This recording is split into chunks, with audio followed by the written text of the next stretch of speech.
Hello students, I am Arvind Kumar, PhD Physics from Suraj School Rewari. Today we will start a new topic of Gauss theorem from first unit electrostatic of third chapter electrostatic potential and flux. Today's topic is very important. Very. That means in our exam related to Gauss theorem, always one question is asked. So today's topic is very important and its application is also important that we will discuss further. Okay, what is Gauss theorem? First of all, its definition. In last video we discussed that what is electric flux. It is a scalar quantity, how it can be positive, negative and zero. We discuss all the parameters of electric flux, and today's topic, how the Gauss theorem helps in calculating electric flux. समझेंगे इसे अब ध्यान से. First of all, definition. The total electric flux definition है total electric flux through any closed surface. Through any closed surface. First of all, इसमें ध्यान रखना closed surface होना जरूरी है, और इसी क्लोज्ड सरफेस को हम नाम देते हैं गॉसियन सरफेस. गॉस थ्योरम के ऊपर Gaussian surface. Total electric flux calculate करना है किसी भी क्लोज सरफेस से. तो गॉस थ्योरम क्या कहता है, इन वैक्यूम, अगर ये सरफेस जो है वो वैक्यूम में है या एयर में है, इन एयर और vacuum is always equal to 1 upon epsilon naught. ये एप्सिलॉन नोट हम फर्स्ट चैप्टर में पढ़ चुके हैं. Electrical permittivity of free space. अगर आप इस क्लोज सरफेस को किसी मीडियम में प्लेस करेंगे तो यहाँ पे क्या आएगा, 1 अपॉन एप्सिलॉन नोट नहीं आएगा. That means permittivity of that medium होगा. अभी हम एयर लेके चल रहे हैं तो कितना होगा, 1 upon epsilon note times the total charge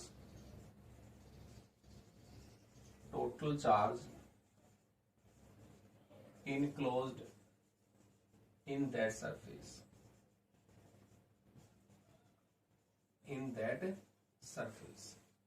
ठीक है, यहां पे ध्यान से देखें. ये टोटल इलेक्ट्रिक फ्लक्स कैलकुलेट करना है. अगर हम उस क्लोज सरफेस को एयर में रखते हैं तो उसकी वैल्यू हमेशा कितनी होगी, 1 अपॉन एप्सिलॉन नोट टाइम्स होगी. और उस क्लोज्ड सरफेस के, क्लोज सरफेस होगी तो उसके अंदर जो नेट चार्ज होगा उसके इक्वल मल्टीप्लाई में करेंगे. तो इसको थोड़ा सा मैथमेटिकली कैसे लिखेंगे, टोटल इलेक्ट्रिक फ्लक्स को हम कैसे लिखते हैं, फाई ई. अब यहाँ पे हम अगर स्मॉल इलेक्ट्रिक फ्लक्स लिखें तो इलेक्ट्रिक फ्लक्स में हमने लिखा था number of electric field lines passing through an surface area. ये दोनों वेक्टर क्वांटिटी थे. स्मॉल सरफेस एरिया है तो ये इलेक्ट्रिक फ्लक्स भी कैसा होगा, स्मॉल होगा. बट यहाँ पे हमें टोटल इलेक्ट्रिक फ्लक्स कैलकुलेट करना है. तो यहाँ पे इस स्मॉल सरफेस को हमें क्या करना पड़ेगा, इंटीग्रेट, ऐड करना पड़ेगा, तब जाके हम कंप्लीट सरफेस एरिया कवर कर पाएंगे. तो यहाँ पे क्लोज्ड इंटीग्रेशन, क्योंकि यहाँ पे क्लोज सरफेस है.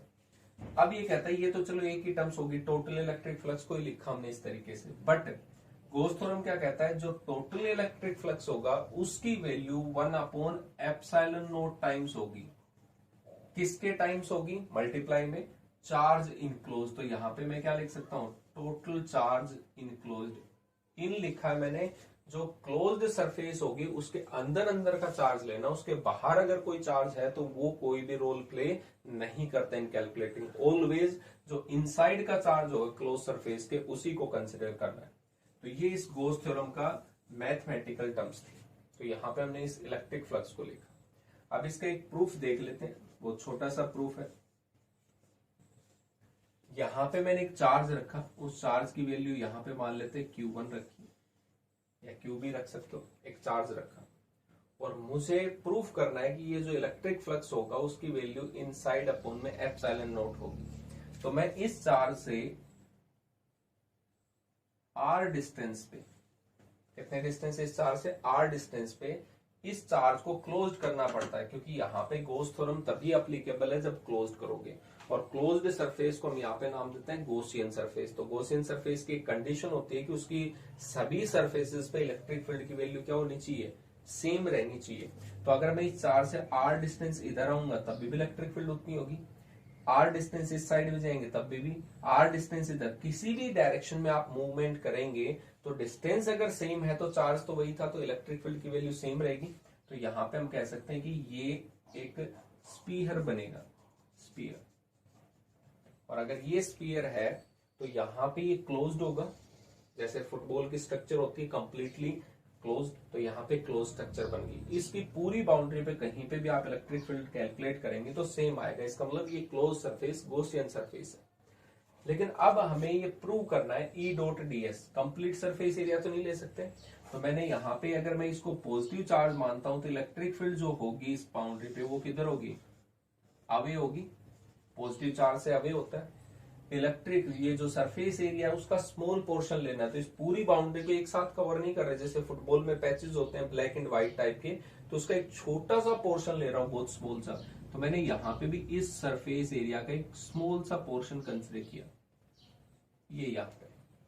और सरफेस एरिया दैट मीन्स हमने एरिया वेक्टर क्वांटिटी पढ़ा था इलेक्ट्रिक फ्लक्स में लास्ट वीडियो में, तो ये एरिया वेक्टर बन गया। तो एरिया वेक्टर की डायरेक्शन क्या होती है, परपेंडिकुलर आउटवर्ड। इस डायरेक्शन में आओगे तो वो तो इनसाइड में सेंटर की तरफ, तो यहाँ पे डायरेक्शन क्या होगी एरिया वेक्टर की आउटसाइड के टर्म्स में। तो यहाँ पे मैंने ये लिखा ds।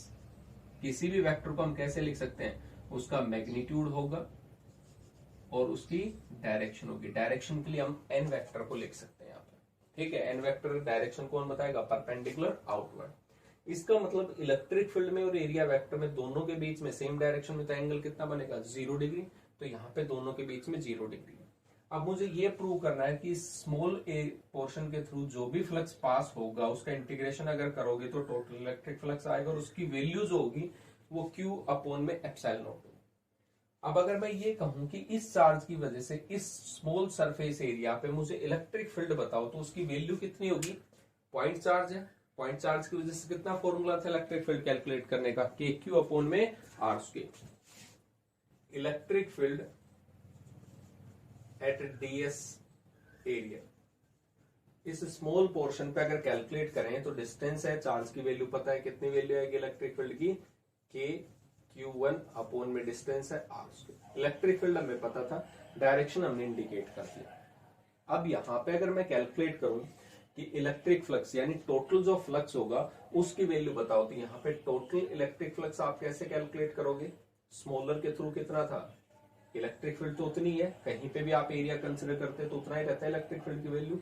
सरफेस एरिया ये था, इसको अगर मैं एक्सपेंड कर दूं, ई डॉट डॉट प्रोडक्ट को एक्सपेंड करेंगे तो कितना होगा, कोस थीटा, और थीटा जो होगा वो सरफेस एरिया और इलेक्ट्रिक फील्ड के बीच में एंगल कितना है, 0 डिग्री। तो यहाँ पे कितना आ गया, 0 डिग्री। कोस 0 होता है 1, यहाँ पे वैल्यू पुट कर सकते हैं। लेकिन जब मैं यहाँ पे स्मॉल सरफेस एरिया कंसिडर करूंगा, यहाँ पे स्मॉल एरिया कंसिडर करेंगे, तो यहाँ पे स्मॉल पोर्शन पूरी बाउंड्री पे करेंगे तो डिस्टेंस सेम है। इसका मतलब इलेक्ट्रिक फील्ड कांस्टेंट है पूरी सरफेस पे, तो इलेक्ट्रिक फील्ड है कांस्टेंट, आउटसाइड में आ गया। सरफेस एरिया ds था तो यहाँ पे ds लिख दिया। इलेक्ट्रिक फील्ड की वैल्यू इस पूरी बाउंड्री पे सरफेस पे हमें पता थी कितनी वैल्यू है, KQ1 अपॉन में R स्क्वायर।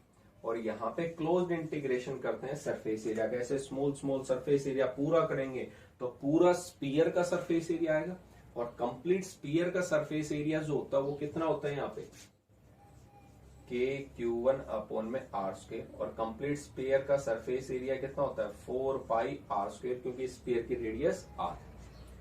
K आपको बहुत अच्छे से पता है, फर्स्ट यूनिट में पढ़ा था, डाइलेक्ट्रिक कांस्टेंट। डाइलेक्ट्रिक कांस्टेंट कितना होता है, 1 अपॉन में 4 पाई एप्सिलॉन नॉट। यहाँ पे Q1 और यहाँ पे R स्क्वायर, और ये सरफेस एरिया था 4 पाई R स्क्वायर। इसलिए मैंने पहले ही कहा था कि अगर एयर है तो यहाँ पे K की value 1 upon 4 pi epsilon not है। कोई मीडियम होता क्लोज सरफेस में तो 1 अपॉन 4 पाई एप्सिलॉन होता, तो वहां पे एप्सिलॉन टाइम्स आता।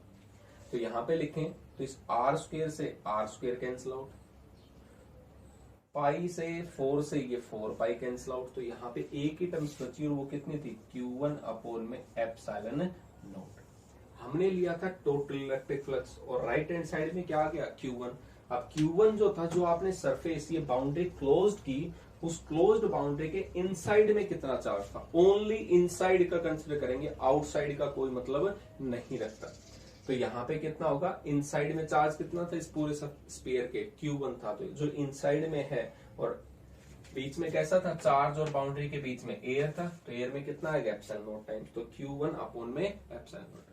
हमने लेफ्ट हैंड साइड ली और उसको प्रूव कर दिया राइट हैंड साइड की। ये गोस थ्योरम का प्रूफ था कि कहीं पे भी आपको इलेक्ट्रिक फील्ड कैलकुलेट करना हो तो हम उसकी वैल्यू इलेक्ट्रिक फ्लक्स की Q अपॉन एप्सिलॉन नॉट लिख सकते हैं। कहीं पे चार्ज पूछे तो भी ये फॉर्मूला अप्लाई कर सकते हैं।